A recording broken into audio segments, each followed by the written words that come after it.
ಎಲ್ಲರಿಗೂ ನಮಸ್ಕಾರ ವೀಕ್ಷಕರೇ, welcome back to my channel. ನಾನು ಅನುಶ್ರೀ.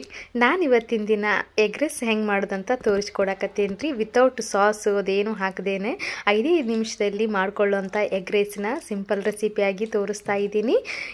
ಯಾರೆಲ್ಲ ನಮ್ಮ ಚಾನಲ್ನ ಸಬ್ಸ್ಕ್ರೈಬ್ ಮಾಡ್ಕೊಂಡಿದ್ರೆ ಪ್ಲೀಸ್ ದಯವಿಟ್ಟು ಸಬ್ಸ್ಕ್ರೈಬ್ ಮಾಡ್ಕೊಳ್ರಿ. ಹಂಗೆ ಬೆಲ್ ಬಟನ್ ಮೇಲೆ ಕ್ಲಿಕ್ ಮಾಡಿ ಒಂದು ಲೈಕ್ ಮಾಡಿರಿ. ಬನ್ರಿ ಇವತ್ತು ನೋಡಿ ನಾವು ಸ್ಟಾರ್ಟ್ ಮಾಡೋಣ ಅಂತ. ಭಾಳ ಮಸ್ತ್ ಅಂದ್ರೆ ಮಸ್ತ್ ಅನಾವತ್ತ ರೆಸಿಪಿ ಅದ ರೀ ಇದು. ಎಗ್ ರೈಸು ಎಲ್ಲರೂ ಎಗ್ ರೈಸ್ನ ಇವಾಗ ತುಂಬ ಇಷ್ಟಪಟ್ಟು ತಿಂತಾರೆ. ಹಾಗೆ ಬ್ಯಾಚುಲರ್ಸ್ಗೂ ಕೂಡ ತುಂಬ ಹೆಲ್ಪ್ ಆಗುತ್ತೆ ಇದು. ಈ ವಿಡಿಯೋ 5 ನಿಮಿಷದಲ್ಲಿ ಎಗ್ ರೈಸ್ನ ಯಾವ ರೀತಿ ಮನೆಯಲ್ಲಿ ಮಾಡ್ಕೋದಂತ ತೋರಿಸ್ಕೊಡಕತ್ತೀನಿ. ಮೊದಲೇದಾಗಿ ಗ್ಯಾಸ್ ಹಚ್ಕೊಂಡು ಒಂದು ಬಾಳಿಗೆ ಬಿಸಿ ಇಟ್ಕೊಂಡು ಅದಕ್ಕೆ ಒಂದು 4 ಚಮಚದಷ್ಟು ನಾನು ಎಣ್ಣೆನ ಹಾಕಾಕತ್ತೀನಿ ರೀ. ಅಡುಗೆ ಎಣ್ಣೆ ಹಾಕ್ಕೊಂಡು ಅದು ಎಣ್ಣೆ ಬಿಸಿ ಆಗ್ತಿದ್ದಂಗೆ ನಾನು ಒಂದು ಕಪ್ನಷ್ಟು ಅಂದ್ರೆ ಒಂದು ಉಳ್ಳಾಗಡ್ಡಿನ ಕಟ್ ಮಾಡಿ ಇಟ್ಕೊಂಡಿನಿ. ನಾನು ಒಂದು ದೊಡ್ಡ ಸೈಜ್ ಉಳ್ಳಾಗಡ್ಡಿನ ಸಣ್ಣದಾಗಿ ಕಟ್ ಮಾಡಿಟ್ಕೊಂಡು ಉಳ್ಳಾಗಡ್ಡಿ ಹಾಕ್ಕೊಂಡು ಅದನ್ನು ನಾವು ಎಣ್ಣೆ ಒಳಗೆ ಸ್ವಲ್ಪ ಫ್ರೈ ಮಾಡ್ಕೊಳ್ಳೋಣಂತ್ರಿ. ಈ ನೀವು ಗ್ಯಾಸ್ನ ಲೋ ಫ್ಲೇಮ್ ಒಳಗೆ ಇಟ್ಕೊಂಡು ಇದನ್ನು ಹಸಿ ವಾಸನೆ ಹೋಗೋ ತನಕ ನೀವು ಹುರ್ಕೊಳ್ತಾ ಇರ್ರಿ. ಇವಾಗ ನಾನು ಒಂದು ಚಮಚದಷ್ಟು ಕಟ್ ಮಾಡಿದ್ದು ಶುಂಠಿ ಹಾಕಾಕತ್ತೀನಿ ರೀ. ಅಲ್ಲ ಪೀಸ್ ಕಟ್ ಮಾಡಿ ಇಟ್ಕೊಂಡಿದ್ದೆ ನಾನು. ಹಂಗೆ ಬೆಳ್ಳುಳ್ಳಿನೂ 2 ಗಡ್ಡೆ ಬೆಳ್ಳುಳ್ಳಿ ಕಟ್ ಮಾಡಿ ಇಟ್ಕೊಂಡಿದ್ದೆ, ಅದನ್ನು ಕೂಡ ಹಾಕಾಕತ್ತೀನಿ. ಇದು ಶುಂಠಿ ಬೆಳ್ಳುಳ್ಳಿ ಪೇಸ್ಟನ್ನು ಹಾಕೋಬೋದು ರೀ, ಬಟ್ ಇದು ಕಟ್ ಮಾಡಿ ಹಾಕೋದು ತುಂಬ ಚೆನ್ನಾಗಿ ಅನಿಸುತ್ತೆ. ಫ್ಲೇವರ್ ಬಾಯಲ್ಲಿ ತಿಂತಾ ಇದ್ದರೆ ಒಂದೊಂದು ಫ್ಲೇವರ್ ಬರ್ತಾ ಇರ್ತದೆ, ಒಂದೊಂದು ಪೀಸ್ ಬರ್ತಾ ಇದ್ದರೆ ತುಂಬ ಚೆನ್ನಾಗಿ ಅನಿಸುತ್ತೆ. ನಿಮ್ಗೆ ಆ ರೀತಿ ಇಷ್ಟ ಇಲ್ಲ ಅಂತ ಅನ್ನೋರಾಗಿದ್ದರೆ ನೀವು ಶುಂಠಿ ಬೆಳ್ಳುಳ್ಳಿ ಪೇಸ್ಟನ್ನ ಹಾಕೋಬೋದು, ಏನೂ ತೊಂದರೆ ಇಲ್ಲ. ಇವಾಗ ಇದು ಪೂರ್ತಿ ಎಣ್ಣೆ ಒಳಗೆ ಫ್ರೈ ಆಗ್ತಾ ಇರಲಿ. ಹಂಗೆ ನಾನಿಲ್ಲಿ ಒಂದು ಮೀಡಿಯಮ್ ಖಾರ ಇದ್ದಿದ್ದು 1-2 ಹಸಿಮೆಣ್ಸಿನ್ಕಾಯಿನ ಕಟ್ ಮಾಡಿ ಇಟ್ಕೊಂಡು ಹಾಕಾಕತ್ತೀನಿ ರೀ ನಾನು. ಇದು ಮೀಡಿಯಮ್ ಖಾರ ತೊಗೋರಿ ನೀವು, ಜಾಸ್ತಿ ಖಾರ ಇದ್ದಿದ್ದು ಹಾಕೋಕೆ ಹೋಗ್ಬೇಡ್ರಿ. ಯಾಕಂದ್ರೆ ಮತ್ತು ನಾವು ಖಾರದ ಪುಡಿ ಹಾಕ್ತೀವಲ್ಲ, ಸೊ ಹಾಗಾಗಿ ಇಲ್ಲ ನೀವು ಖಾರ ಇಷ್ಟಪಡೋರಾಗಿದ್ದರೆ ಹಾಕೋಬೋದು, ಏನೂ ತೊಂದರೆ ಇಲ್ಲ. ಇವಾಗ ಇದು ಪೂರ್ತಿ ಎಣ್ಣೆಲೆಲ್ಲ ಫ್ರೈ ಆಗ್ತಾ ಇರಲಿ. ಇದು ಶುಂಠಿ ಮತ್ತು ಈರುಳ್ಳಿ ಬೆಳ್ಳುಳ್ಳಿ ಪೂರ್ತಿ ಕಲರ್ ಚೇಂಜ್ ಆಗೋವರೆಗೂ ನೀವು ಸ್ವಲ್ಪ ಎಣ್ಣೆ ಒಳಗೆ ಫ್ರೈ ಮಾಡ್ಕೋಬೇಕಾಗತ್ತೆ. ಆವಾಗ ಸ್ವಲ್ಪ ಸೌಟಿಂದ ಕೈ ಆಡಿಸ್ಕೊಂಡು ಇದು ನೋಡಕತ್ತಿರಲ್ಲ, ಸ್ವಲ್ಪ ಕಲರ್ ಚೇಂಜ್ ಆಗತ್ತೈತೆ ನೋಡ್ರಿ.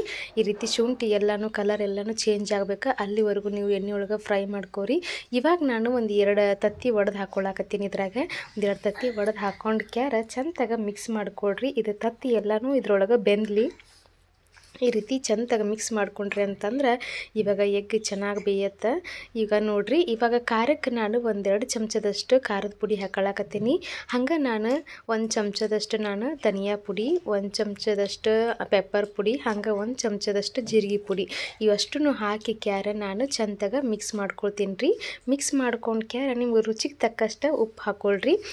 ಇಲ್ಲಿ ನಾವು ಅನ್ನಕ್ಕೂ ಸ್ವಲ್ಪ ಉಪ್ಪು ಹಾಕ್ಕೊಂಡು ಮಾಡ್ಕೊಂಡಿರ್ತೀವಿ ನೋಡ್ರಿ, ಹಾಗಾಗಿ ಒಂದು ಸ್ವಲ್ಪ ನಿಮ್ಮ ರುಚಿಗೆ ತಕ್ಕಂಗೆ ನೋಡ್ಕೊಂಡು ಹಾಕೋರಿ ಉಪ್ಪನ್ನ.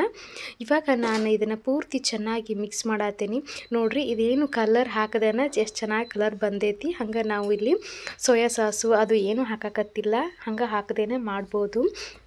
ಇವಾಗ ನಾನು ಇದಕ್ಕೆ ಒಂದು ಸ್ವಲ್ಪ ಕೊತ್ತಂಬರಿ ಹಾಕಾಕತ್ತೀನಿ ರೀ, ಒಂದು ಹಿಡಿಯಷ್ಟು ಕೊತ್ತಂಬರಿ, ಹಂಗೆ ಸ್ವಲ್ಪ ಪುದೀನಾನ ಕಟ್ ಮಾಡಿ ಇಟ್ಕೊಂಡು ಹಾಕಾಕತ್ತೀನಿ.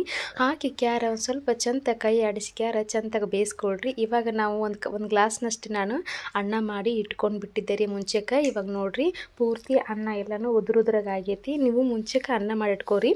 ಹಂಗೆ ಸ್ವಲ್ಪ ಉದುರಾಗ ರೈಸ್ ಮಾಡ್ಕೊಳ್ರಿ, ಅಂದ್ರೆ ಪೂರ್ತಿ ಮೆತ್ತಗೆ ಮಾಡ್ಕೊಳ್ಳೋಕೆ ಹೋಗ್ಬೇಡ್ರಿ, ಇದು ಎಗ್ ರೈಸಿಗೆ ಸರಿ ಅನ್ಸಂಗಿಲ್ಲ.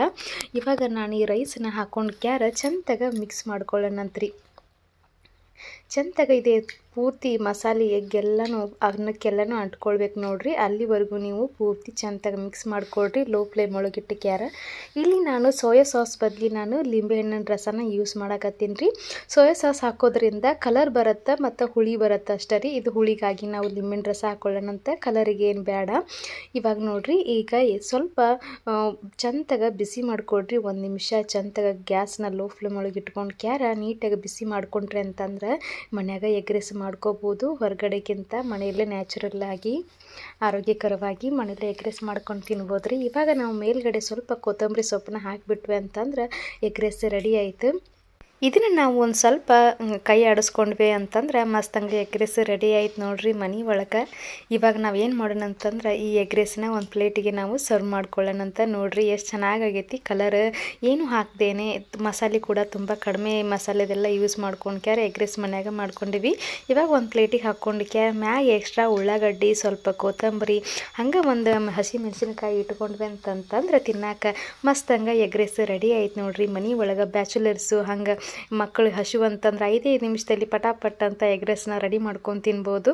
ನೋಡಿದ್ರಲ್ಲ, ಈ ರೀತಿ ಸಿಂಪಲ್ಲಾಗಿ 5 ನಿಮಿಷದಲ್ಲಿ ಎಗ್ ರೈಸ್ನ ಹೆಂಗೆ ಮಾಡೋದಂತ ತೋರಿಸ್ಕೊಟ್ಟೇನಿ. ಯಾರೆಲ್ಲ ನಮ್ಮ ಚಾನಲ್ನ ಸಬ್ಸ್ಕ್ರೈಬ್ ಮಾಡ್ಕೊಂಡಿಲ್ಲ ಪ್ಲೀಸ್ ದಯವಿಟ್ಟು ಸಬ್ಸ್ಕ್ರೈಬ್ ಮಾಡ್ಕೊಡ್ರಿ. ಹಂಗೆ ಬೆಲ್ ಬಟನ್ ಮೇಲೆ ಕ್ಲಿಕ್ ಮಾಡಿ ಒಂದು ಲೈಕ್ ಮಾಡಿರಿ. ನಿಮ್ಮ ಸಹಾಯ ನಮಗೆ ಭಾಳ ಬೇಕು. ಸೊ ಹಾಗಾಗಿ ನಾನು ಮತ್ತೆ ಮುಂದಿನ ವಿಡಿಯೋದಲ್ಲಕ ಸಿಗ್ತೀನಂತ ಹೊಸ ರೆಸಿಪಿಯೊಂದಿಗೆ ಬರ್ತಾ ಇರ್ತೀನಿ. ಅಲ್ಲಿವರೆಗೂ ನಮಸ್ಕಾರ. ಇದನ್ನೊಂದ್ಸಲ ನೀವು ಟ್ರೈ ಮಾಡಿ ನೋಡಿರಿ.